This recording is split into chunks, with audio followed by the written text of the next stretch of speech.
Hello everyone!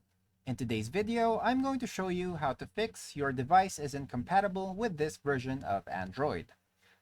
Now, one of the first troubleshooting steps we can do first is to clear Google Play Store cache and data. So you can do this by heading to your settings, apps, and then Google Play Store.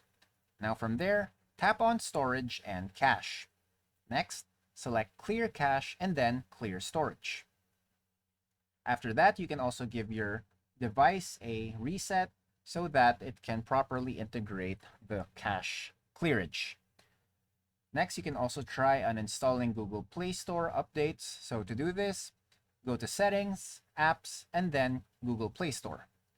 Tap the three dots at the top right corner and select Uninstall Updates.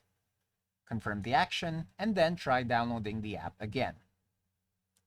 The next troubleshooting step is clearing Google Services Framework, cache, and data. So to do this, go to Settings, Apps, and then Google Services Framework. Tap on Storage and Cache, select Clear Cache, and then Clear Storage. It's also worth making sure that your Android version is running the latest update. So to do this, head to Settings, System, and then System Updates. Check for updates and install any available updates. Now for the fifth one, you can sideload the app. And to do this, just search for the app's APK file online from a trusted source, and then download and install the APK file manually.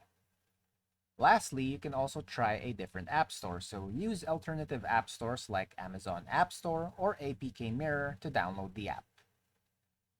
And that's it for today. Thanks for tuning in, and I'll see you next time.